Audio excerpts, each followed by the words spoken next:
Hello and welcome to the Fit and Free podcast. This is a podcast for women who want it all, to feel strong and confident in their bodies, as well as enjoying a sneaky mug on a Friday night. I'm an exercise physiologist and sports nutritionist, here to teach you how to achieve your body goals without food and your body controlling your life. So let's jump in.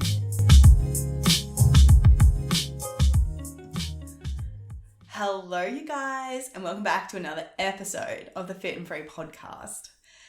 I am super excited about today's episode because this is going to be more of a story vibe. This is going to be really sharing my own experience, so it's going to get a little vulnerable. But the reason why I'm doing this is because I know there are so many people out there who are afraid of increasing their calories, who are afraid of eating more because they're so afraid of what will happen to them. And that's exactly how I lived my life for 25 years. And I want to share my own experience so you guys can understand that, you are not crazy for thinking the way that you are, and that there are other people that are absolutely going through it as well. So super excited. It's not going to be like, real educational, but it's going to be more of an insight and my own personal experience to how I navigated increasing my calories. I'm going to share my emotional roller coaster of what it was really like, and I'm really going to take you behind the scenes of how I navigated through it all. But first, little life update is we are staying in the middle of Amsterdam right now, and it's so freaking cool. I literally walk out my front door 20 minutes and I am at the Anne Frank house. I'm so central, it's crazy. This time around, I've really fallen in love with the Netherlands, and that is because it's got all of my favorite things all in the one spot. I love going to the markets, getting fresh fruit and veg and all the fresh berries, and of course getting the fresh flowers. And I love coffee. I am a coffee fiend. I love it so much. And yeah, people might judge me and be like, oh my God, you spend so much money on coffee. And I'm like, babe, I love it, so I'm going to do it. It's like my little warm happiness of every single day, especially if you pair it with a podcast and a walk. But anyway, they've got coffee shops, and I say it like that is because in Holland, a coffee shop is actually a weed shop. So, but in Australia, of course, I call it a coffee shop, so we're going to call it a coffee shop. But they've got so many cafes that sell coffee, not joints, literally on every corner. And they're just really cute, this. The vibe of them, the aesthetic, the way they set them up, it's just really cool. Let's say it that way. But yeah, I'm absolutely loving that. We leave Amsterdam. Oh my God, we're flying back to Australia. And I'm excited about it. I'm excited to come home. Don't get me wrong, I love traveling and I love exploring new places, but I'm also a routine-based person.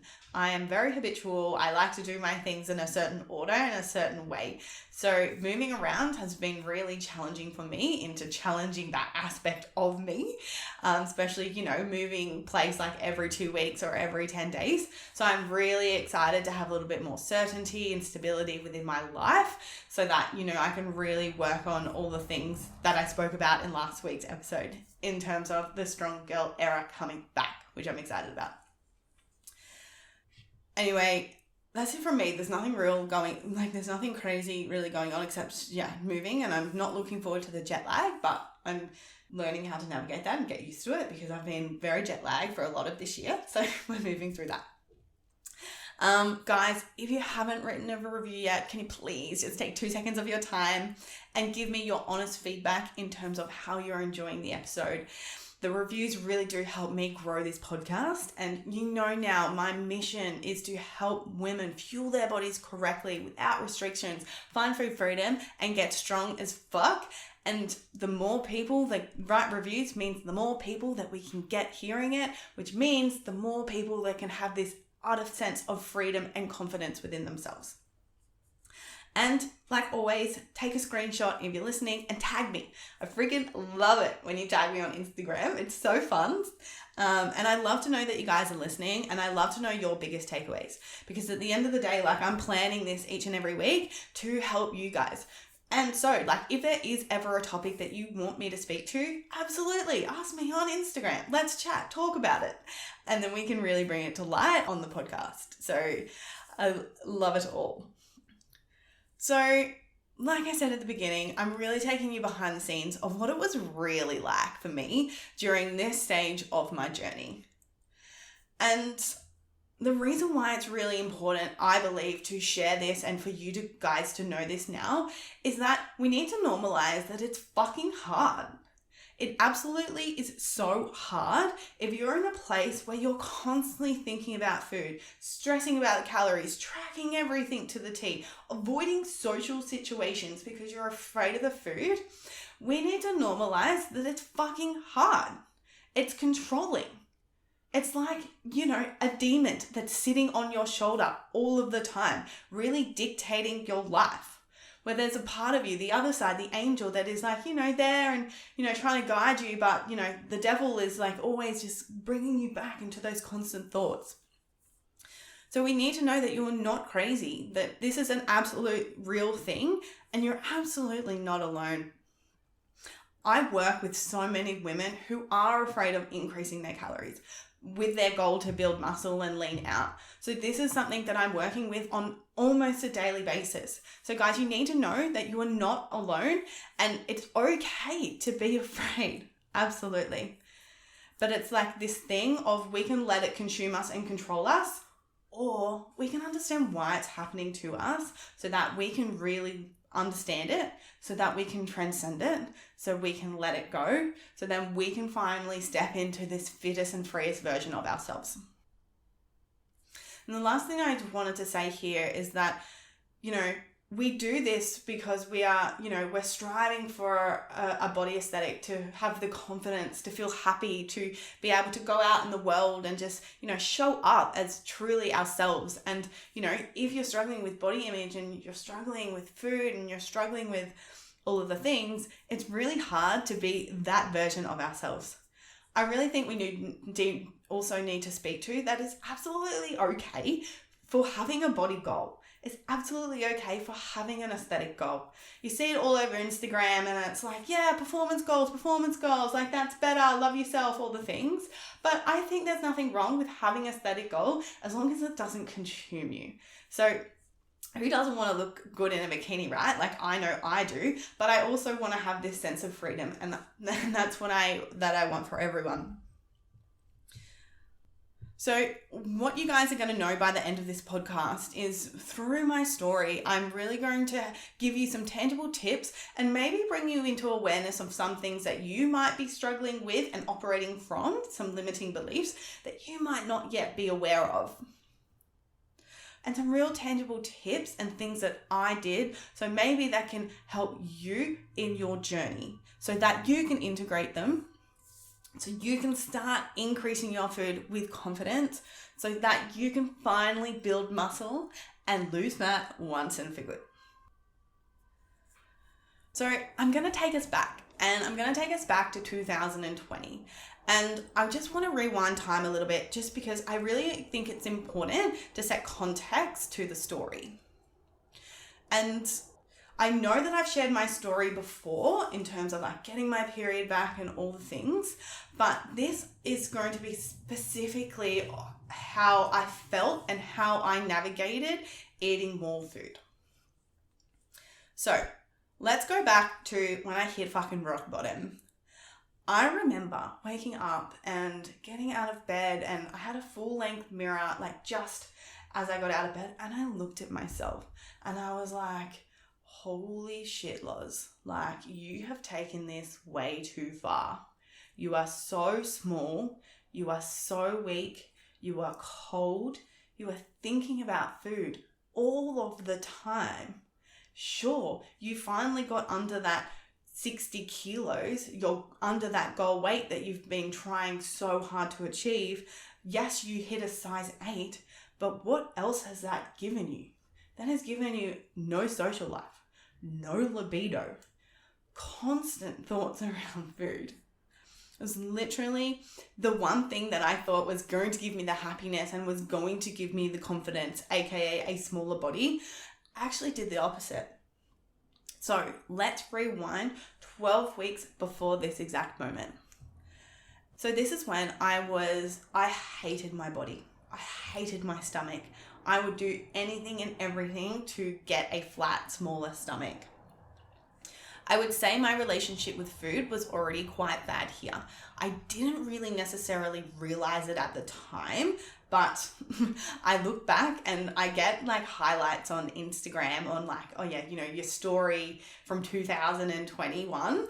And it's like, that was when I was in my vegan era and my bowl of food was literally tofu, like broccolini, alfalfa sprouts, capsicum, pumpkin, and I don't know, some other vegetable.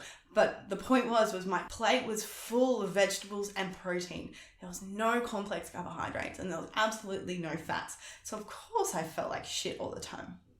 So my relationship with food was actually quite bad, but I didn't realize it. Like I was afraid of carbs, carbophobe. I was constantly afraid of eating too much. I was constantly questioning and asking myself, like, what the hell do I even eat? Like, I just wish I knew exactly what I needed to eat. I needed to know. Just someone tell me what to do and I'll do it. I'll just implement it. Just tell me. And this is where I was like fucking over it. I hated my body so much and I was so sick of like this emotional roller coaster of being like, oh, what do I eat? I don't know what to eat. Am I doing this right? Am I doing this wrong? Like, you know, you're full of information from, you know, all the things on social media. Do this, do that, listen to this podcast. And there's just like so much things going on. But eventually I finally reached out for help. This for me as an introvert, and you might not think that I'm an introvert because I'm on social media and showing my face and all the things, but I'm actually very introverted because I need a lot of alone time and I need lots of quietness and lots of silence to recharge my batteries. So my introvertness and really, really low self-esteem at the time, it was fucking terrifying to reach out for help. I remember going onto the coach's page and looking at their Instagram, no joke, like every single day, like who knows how long, like a month, maybe more, but constantly like, you know, doing the stalk, watching the Instagram stories, filling out the application form, but not sending it through. That was me for a really long time until I just got to the point where I was just, I'm fucking over it. I hate myself that much that I need to change. And like, I just wish I could give little Loz a hug. So I remember starting with my first coach, and at the time I was vegan. So I was like, yep, perfect. They're vegan as well. This is going to work out for me. And this is it. This is how I'm going to transform my body. I'm going to be super stoked with what I look like. And I'm finally going to be happy because my stomach's going to be smaller. So I signed on with this coach, and this was in the phase was like, I thought I really needed to lose weight. So that's what I said my goals were. I was like, I really want to lose fat. I want to get, you know, a lean toned stomach. Like I really just want to lose it there. So of course they promised me like, absolutely, if you follow this exactly, if you follow the plan, follow the exercise, you're absolutely going to get there in these 12 weeks. So what? I was fucking excited. I was like, fuck yes. Like I found something that's really going to help me. I'm finally going to be happy, all of the things. But what I didn't know then is like it destroying my soul. So some red flags that I didn't even realize at the beginning. And I wanted to share this because like finding a right coach is hard. It is really hard, especially if you've never found one before and never worked with anyone before. It's really, really important. What I know now is to really mesh with the person, and really connect with them on a deep level, because you need to be able to be honest with them. And this is something that I didn't know at the start of my journey is, first of all, a red flag for me as an insecure, low self-esteem female who had very bad body image was my coach was a man. And I'm not saying that being assigned with a man is a bad thing. Like having a man coach and being a female, it can actually be such a good thing because they're so logical. They can, you know, break down your emotional state so easily and all of the things. I'm not saying anything bad against a male coach. I now personally would get a male coach, but then I wouldn't. Because I was, you know, was so afraid. I was so afraid of communicating. I was so afraid of speaking my truth. I was so afraid of saying anything because of, you know, my low self-esteem. And then like what made it harder for me was like the way that I got to speak to him was only through unlimited text message. There was no face-to-face contact. There was no calls. It was all just by messenger. So in essence, it's like, yeah, I had this support, but at the same time, I didn't feel connected and I didn't feel heard. And I definitely didn't feel comfortable reaching out for help and asking questions. And definitely not when I was struggling. And this was fucking hard because I invested a lot of money at the time for this 12-week program. Like, this was $4,000.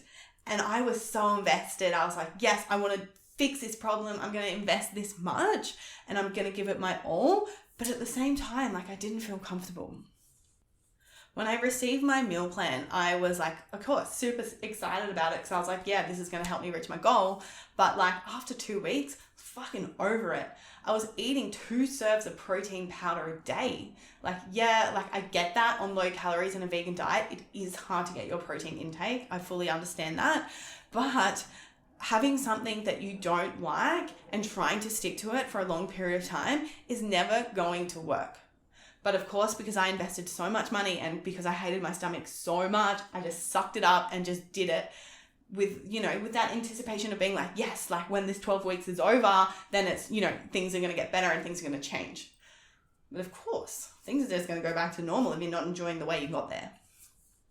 But again, I didn't know that at the time. So eventually I got the balls, God Loz, stood up for herself and was like, I asked my coach if there was a bit more flexibility because I wasn't really enjoying what I was eating. Do you know what he said to me? No, you have to follow the plan. So there's another red flag, right? It's like, as an absolute foodie, I need variety and I need food that's going to satisfy me and that I enjoy. Another red flag for me during this process was I wasn't allowed to eat out and I wasn't allowed to have dessert. Absolutely hard nose on it. And me being like, I love being social. I love going out. I love having a chili mug. I love enjoying time with my friends. And I do that with food. I do that to connect over a really delicious meal. Like, that's what I love to do. It's one of my hobbies is food. And then for someone to tell me that I can't do that, sure, at the time during the thing, because I was so dedicated and so motivated, I was like, yeah, I'm just going to do it. I'm not going to eat out. I'm just like, you know, go for a walk with my friends instead, all of the things. But at the end, I was fucking miserable. So because I did all of this, because I stuck to it, I stuck it out for the 12 weeks and, you know, oh yeah, well the 12 weeks is over. And like, I didn't eat out and I didn't eat dessert. And of course, because I did all of those things, I was super rigid. I was successful in losing weight. I was successful in losing my goal. But at the same time, it absolutely destroyed my soul. I now had this belief that I couldn't eat out. Because I was successful with my weight loss, that equals Laura can't eat out. So after that, anytime I went out to a restaurant, I was riddled with guilt, overthinking it. Oh my God, I can't eat here. Oh my God, the calories are going to make me fat. I had an unhealthy relationship with anything bad because I wasn't allowed to have dessert. I lost weight, so therefore I can't have dessert because I wasn't able to have dessert when I lost the weight. So then guilt, shame, anytime I would eat chocolate or anything bad that, you know, outside of the plan made me feel terrible on the inside. Anyway, I got to the end of this and I was fucking miserable and still not happy because I still didn't look toned and lean. I looked skinny, I looked small, and I looked weak. I was constantly thinking about food, trapped eating low calories. I didn't have my period, and for what? I was still so unhappy with my body. And this is where the moment fucking clicked for me. I was like, I don't need to lose any more weight. I need to focus on weight loss. I need to focus on body recomposition. I need to build some muscle. I need to have muscle on my body so that I look toned, that I look lean, that I look fit. And this is where my journey of increasing my calories started. So I found another coach. Of course, I was not doing this alone because I was fucking terrified, right? I found a coach, and the way that I picked this coach was what she looked like. I remember she was ripped. She had so much muscle. She was a bodybuilder. So I was like, yeah, that's what she looks like. She's absolutely going to help me reach my goal. I should have looked at her credentials. I should have looked at, her experience. I should have looked at her qualifications, not just her body. But that's the way that I picked her, was simply, yeah, she looks like that. I want to look like that too. Not saying that that's a bad way of picking it. I still think you need to have the education and you need to have the experience and know what you're doing in terms of like you having the transformation as well. But I definitely needed more than a personal trainer to help me where I was at, and I just didn't know that yet. So I found my second coach, and this is where we got to increase my calories. I said to her, I was like, I don't have my period. I want to get it back, but I also want to build muscle. At this point in time, aesthetics was the main driver for me. That was my North Star. I was like, I want to be toned. I want to be fit. I want to have muscle and less fat. So, of course, that's what we did. We slowly started to increase my calories. But when I started to increase my calories, it was fucking terrifying. Week after week, she got me eating more. And because, again, poor little Loz wasn't able to speak her truth and be really honest with this coach, I was so afraid to tell her what was really going on behind the scenes in terms of my body checking significantly increased because I was so certain in that moment that more food was going to make me fat. I was constantly lifting up my shirt like every single time I would go to the toilet. Every single time I saw my reflection in the mirror, I would lift up my shirt and see what my stomach looked like. I was obsessed. I experienced really, really bad body image days, like triggers, meltdowns, like tears. I remember one day there's this one pair of shorts that I have, and I had so much meaning behind these one pair of shorts. I was like, if these shorts fit me, yes, I'm killing it. If they feel loose, and I'm like, yes, I'm succeeding. But if they feel tight, I'm absolutely failing. I'm absolutely getting fat. I'm absolutely going backwards. And I remember this one day where I put that pair of shorts on and they felt really tight. This was the time I was increasing my food. So I would say I was in a shame tornado. That's how hectic these triggers and meltdowns were. Like bawling my eyes out, like nothing could, make me feel good about myself. Nothing could make me, realize that this is actually what I needed. Poor Niels, always there just to comfort me in terms of, you're not fat, you're beautiful, and all of the things. But like, I never believed that. Of course, hindsight is a beautiful thing, right? Like I can sit here and unpack it being like, I know why the shorts felt tighter. It's because, you get naturally bloated throughout your day as you eat more. You hold on to more water when you eat more carbohydrates, or you hold on to more water in and around your period. Like now I've got so much self-awareness around my own cycle, and I'm like, yeah, just after I finish my period, I feel ripped as, like I feel lean, I feel really good. But the week leading up to my period, I feel like heavy and bloated and not very good. But like at that moment, I didn't have that awareness. I didn't realize that. During this time of increasing my food, my energy levels were actually still low and I felt really lethargic. And I was like, what the fuck? Like, I am increasing my food. Why am I feeling this way? And then, of course, I was still riddled with so much guilt. Guilt for eating certain foods, guilt for eating chocolate, eating tacos, eating anything quote unquote bad, high carb, high fat. At this time, I was really, really grateful for this coach because she helped me a lot. Like she did help me increase my calories, but I knew that there was something missing. I knew that my problem was deeper than what I was getting help with. And this is when I kind of realized it. It's because, I'm increasing my food, but I'm still getting all these fucking triggers and feeling so emotional and feeling so unsafe and uncertain about it all. And this is where I started listening to a specific podcast about getting your period back. And this really started shifting my perspective in terms of really making me understand that having a period was not actually healthy. For so long, I thought I was healthy. I was doing all the things. I exercised. I ate really clean. I, did all the things. However, at the same time, I wasn't actually healthy because I didn't have my period. So as I started educating myself more about this, more and more, this is when I realized, I was like, holy fuck, like you need to step back from this aesthetic goal and you need to actually step into this healthy version of yourself that you are saying you are. Like that's not integrity. So this is when I ended things with the bodybuilder, because I then wanted to switch my goal more towards health and getting my period back. And I know training 5 days in the gym as well as eating so much food was probably not going to get me there. So this is where this was the next phase of really challenging my belief system about eating more. Because I had to continue eating more and then I had to decrease my exercise. And I was like, fuck no, of course I'm not doing that. Undo everything I've done, undo everything I've just spent the last 26 years doing? I don't think so.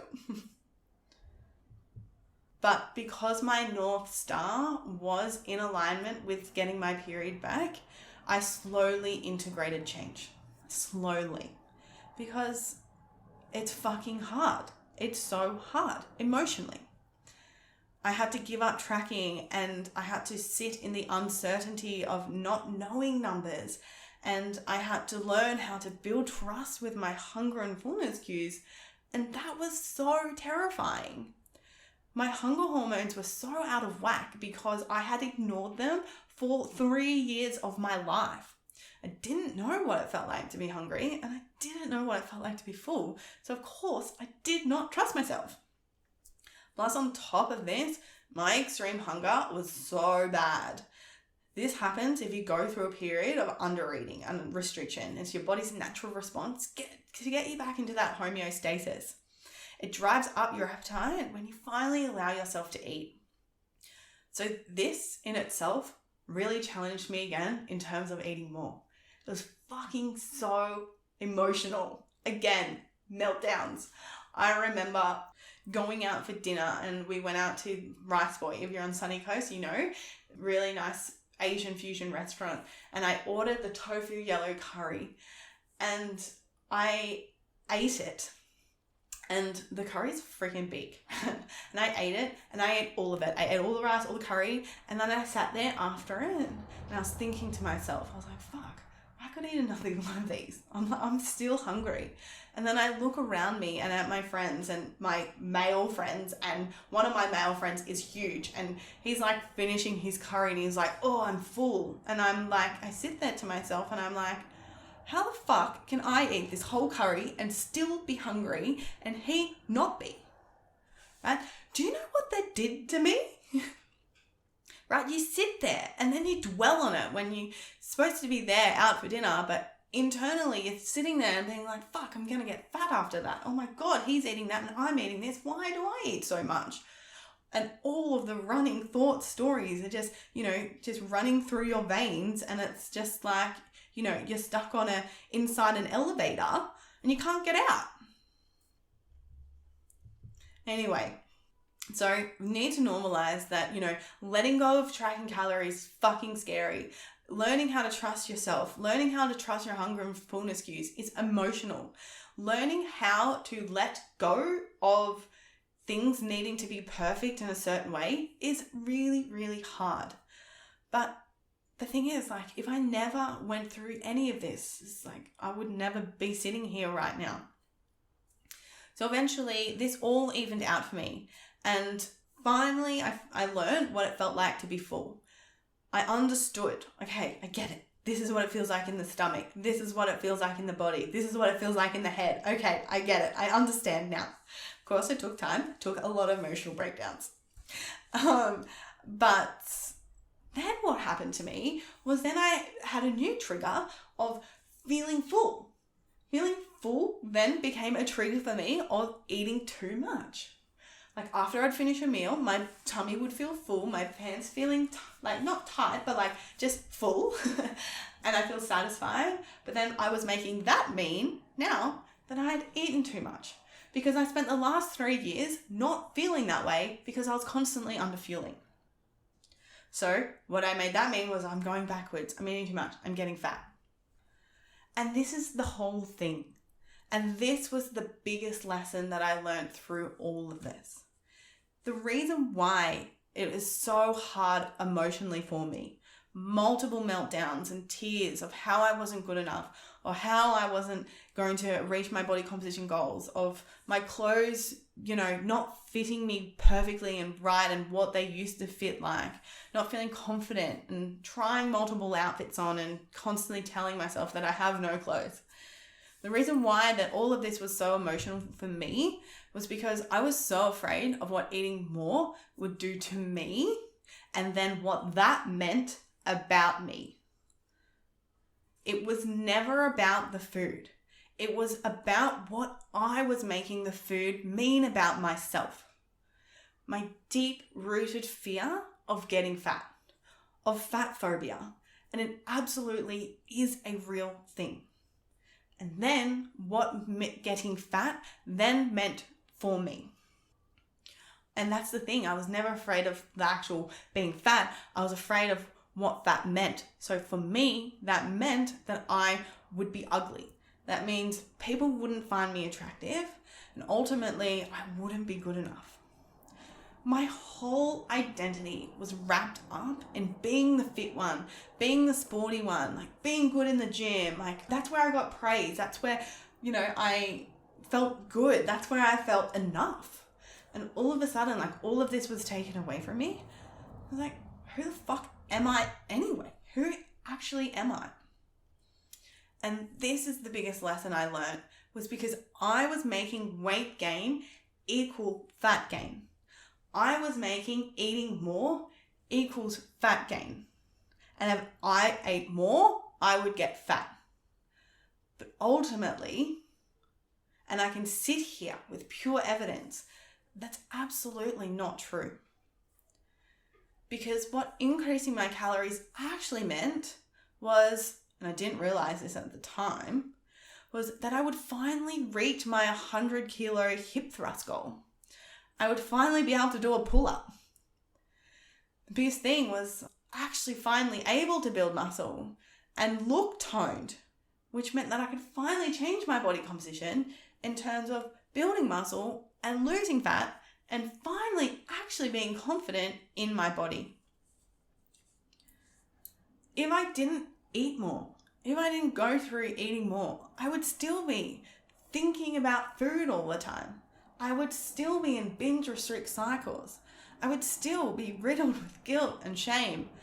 I wouldn't be able to go out with my friends and have a margarita absolutely guilt-free, not even the thought of food. I would still be addicted to exercise and needing to burn calories and work off my food and punish myself anytime I would eat something bad. And most importantly, I wouldn't feel like myself. I wouldn't be able to, have the confidence that I do now. I wouldn't be sitting here recording this podcast. I wouldn't be sitting in Amsterdam running my own online business if I didn't do this. And this is what I learned. And this is the thing, right? Like, this is what self-sabotage is. We want something so bad, but there is an undercurrent limiting belief that is holding us back from reaching it. And if I didn't transcend this whole idea that eating more was going to make me fat, then what would happen is I would increase my calories. I would do it for 3 weeks until I got triggered, until the pants didn't feel tight. And then I'd go back into my old ways of restricting and obsessing. This new sense of freedom I found was indescribable.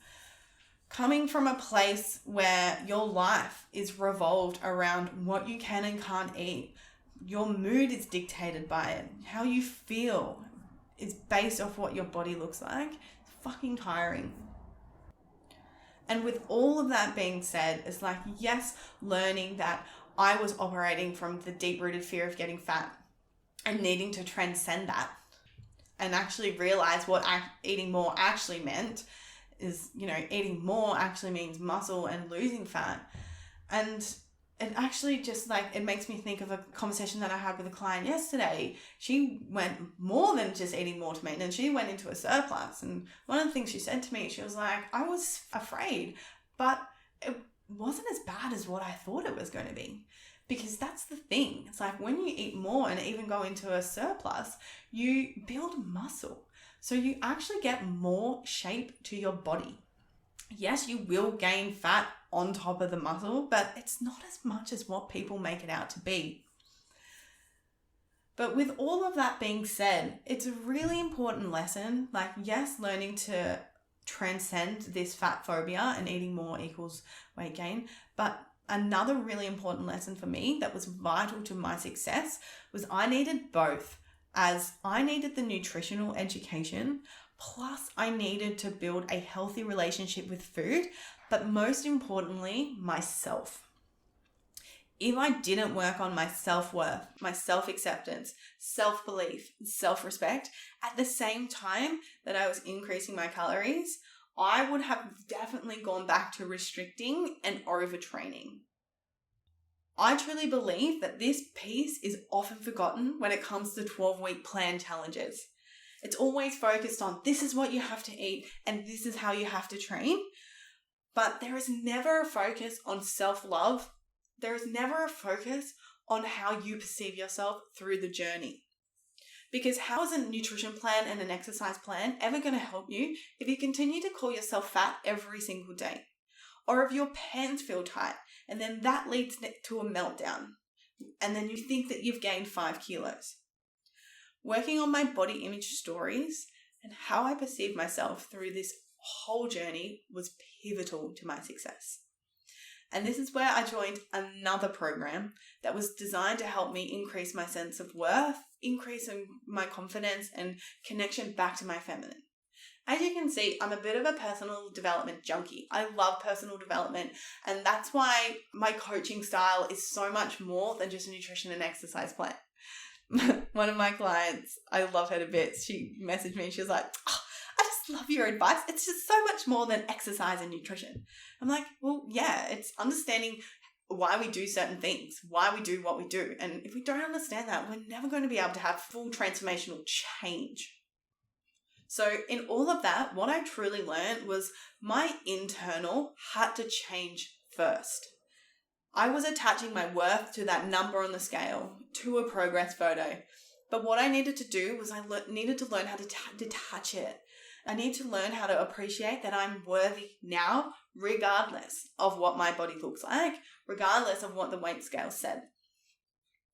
Without doing this, I would have been constantly still obsessed with the scale because I needed it. It's like a dopamine hit, right? Like I wanted to see that scale go down to make myself feel good. But of course it had that other effect, right? Like if it went up, oh my God, my world is over. And then again, constantly sabotaging my goals. Another thing that really helped me was knowing my North Star and my purpose behind my goals. Because again, it's really easy to fall back into self-sabotaging behaviors when your North Star and your why behind your goal doesn't really mean anything. So after I went through all of this, that's when I deeply understood, like I needed to know why I'm setting my goals and how is that going to make me feel. And that's when I did move away from aesthetic goals. One of the main reasons why I moved away from aesthetic goals is because I was happy with my body. I didn't really necessarily want to change it anymore. I was like, yeah, I'm content. I don't really, I've built muscle. I'm at a good body fat percentage. I know how to maintain it. I'm just living my life right now. Until recently is when I've really not set aesthetic goals, but I've more set performance, real performance-based goals. And understanding my North Star in behind it is making it so much easier to follow through and stick to it. And that's this whole idea of being this fucking going through my strong girl era. And that's because of how it freaking makes me feel. That makes me feel confident. Showing up for myself with my nutrition, my exercise, my self-talk, and of course still having freedom with my food. So knowing my North Star and knowing your North Star behind your goals and your purpose behind your goals is going to help you be able to stick to them because it's no longer about, losing weight on the scale. It's deeper than that. It's, I'm working towards this version of myself who's fucking confident, fucking powerful, and can really, reach anything that she wants to. The next thing that was really important for me that I had to learn was I had to fucking let go of being perfect. I had to let go of the need for control, because for me, these were deeply rooted in stemming from the fear of failing. Eating more is really hard, especially if you have perfectionism traits, because you want everything to be perfect. And if it's not perfect, it's wrong. It's bad. And that's this whole thing, right, of increasing your calories. You don't know what's going to happen. You have letting go of tracking is, oh my God, you don't know if it's going to be perfect. So it's really hard to stay in your own power.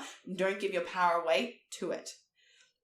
My ego does not like to be bad at something. This is something I'm constantly still working on.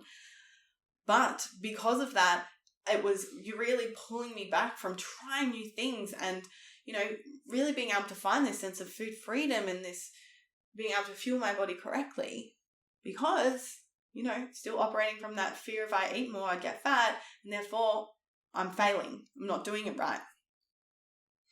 And that's the thing. It's like how we do one thing in life is how we do everything. And it was really important. Like I was able to reflect on all areas of my life, and I'm like, I'm doing that in my business now.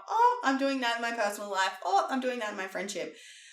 So really being able to let go of perfectionism, needing control, has been huge and pivotal to my growth, because I've been able to handle so much more emotionally.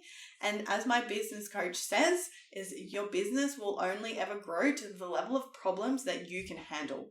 And that goes for everything in life. You're only ever going to be able to grow with your nutrition and exercise to the amount of problems that you're able to handle. And if you're constantly still stressing about every single little calorie, forget about growth, because all your energy is then going to be fixated on that little problem. So forget about being able to expand.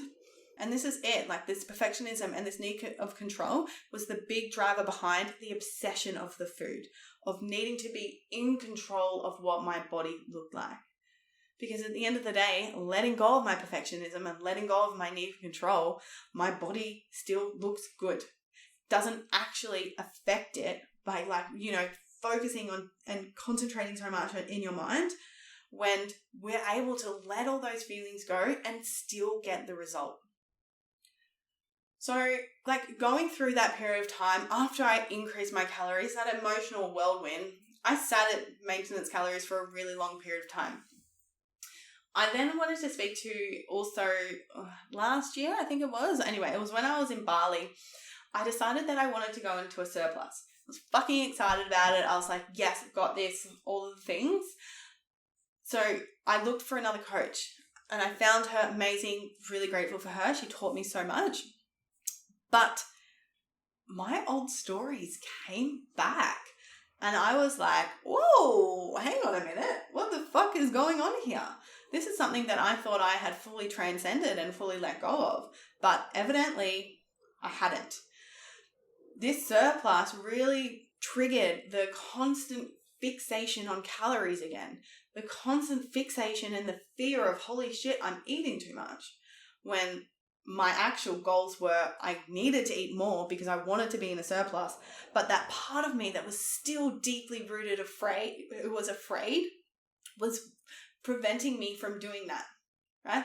You have to think about it. It's like you have this one goal. I want to build muscle. I want to end a surplus.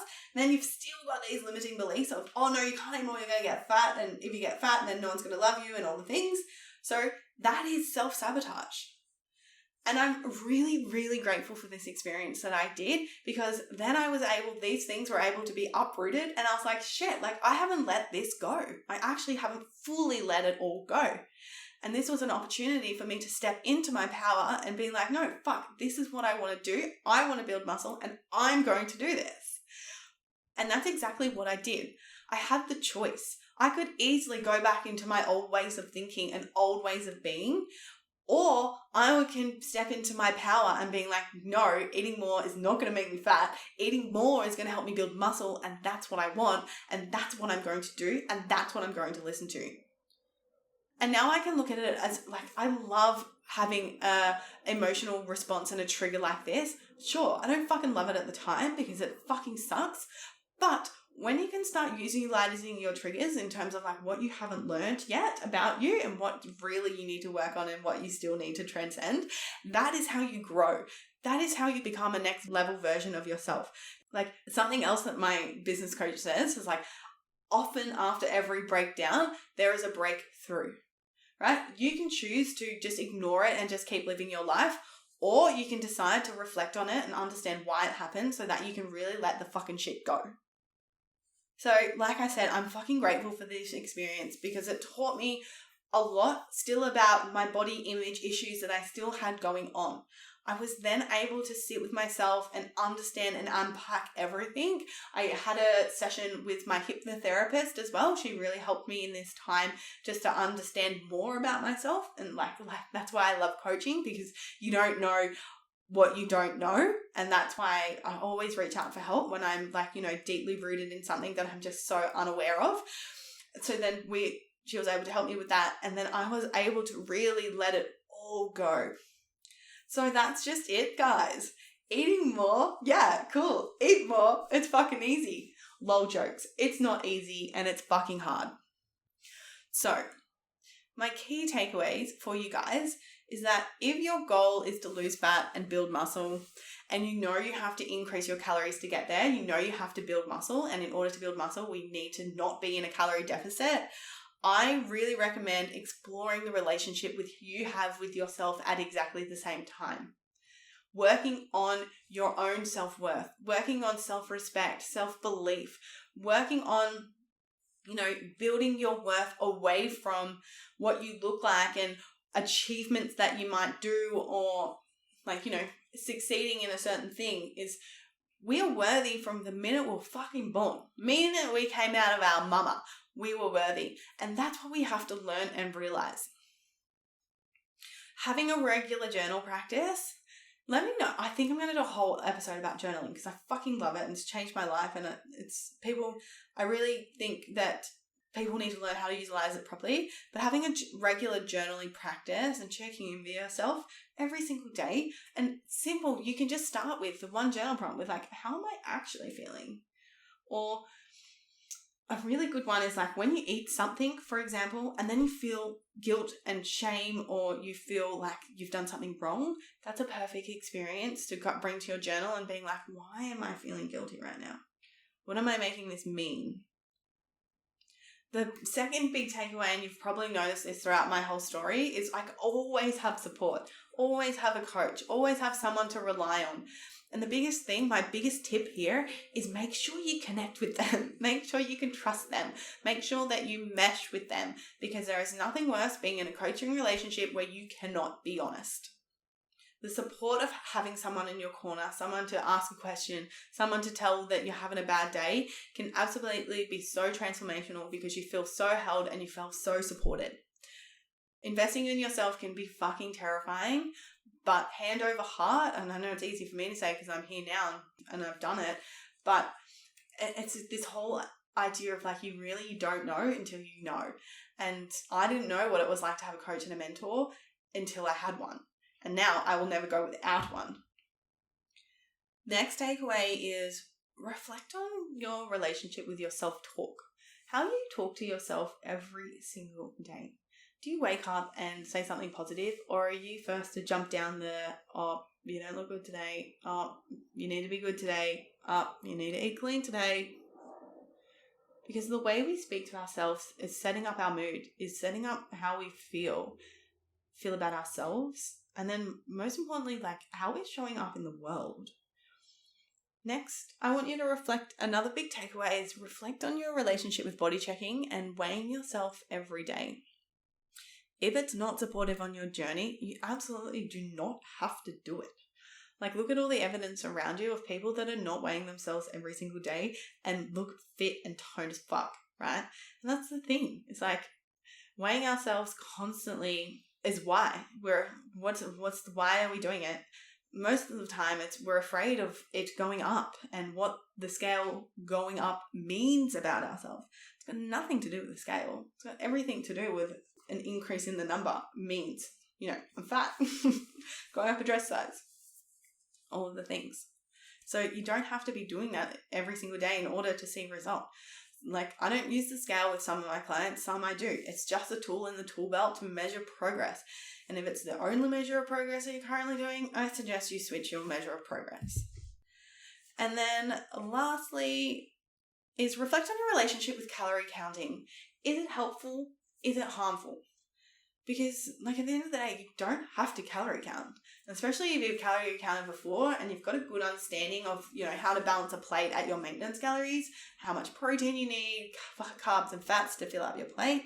You absolutely don't need to calorie count, but especially if it's causing so much emotional turmoil, feeling guilt, feeling shame, going out, oh my God, I can't track the calories, all of the things, then it's a really good opportunity to reflect on your relationship with tracking calories. Some of my clients track and some of they don't, and that's perfect for them, right? And you have to find what works for you, and you have to be honest with yourself. If tracking is causing you so much emotional turmoil, maybe you need to learn how to give up control, give up perfectionism, and then learn how to do it without it. So my loves, that is my story of increasing my calories. I really hope it did give you a little bit of insight into what it's really like to increase your calories. For me anyway, right? And this is the thing, guys, this is my own journey, and this might not absolutely resonate with you. You might be able to just increase your calories and go into a calorie surplus and be so confident in that. And I absolutely love that for you, right? And this is the thing, there is no right or wrong. And this is this comparison piece. It's you don't have to sit there and compare yourself to me and my journey, because we're not the same person. We didn't grow up the same. We didn't learn the same things. So what I experience is not necessarily what you're going to experience. However, the reason why I'm sharing my story is so that, if you are struggling with eating more, gives you a little bit of insight to, yeah, I struggle too. And there are so many people that are also struggling with it. So know that you're absolutely not alone. So my loves, thank you so much for tuning in. Thank you for listening.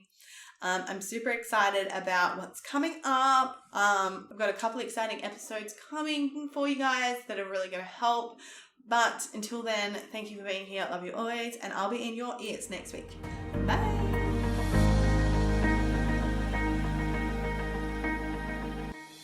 The number one challenge that all my clients face before we start working together is a lack of clarity on how much and what to eat to lose weight.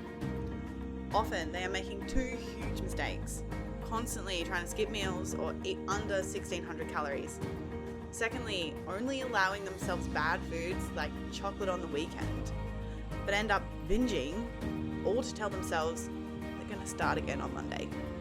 If you feel like you have tried every diet under the sun and still can't figure out what to eat to achieve your weight loss goals, take my free 2-minute quiz. You can find the link in the show notes down below, and it will help you figure out exactly what you're doing wrong with your nutrition and exercise, and exactly what to do to fix it, so that you can finally be confident in your body and achieve your weight loss goals.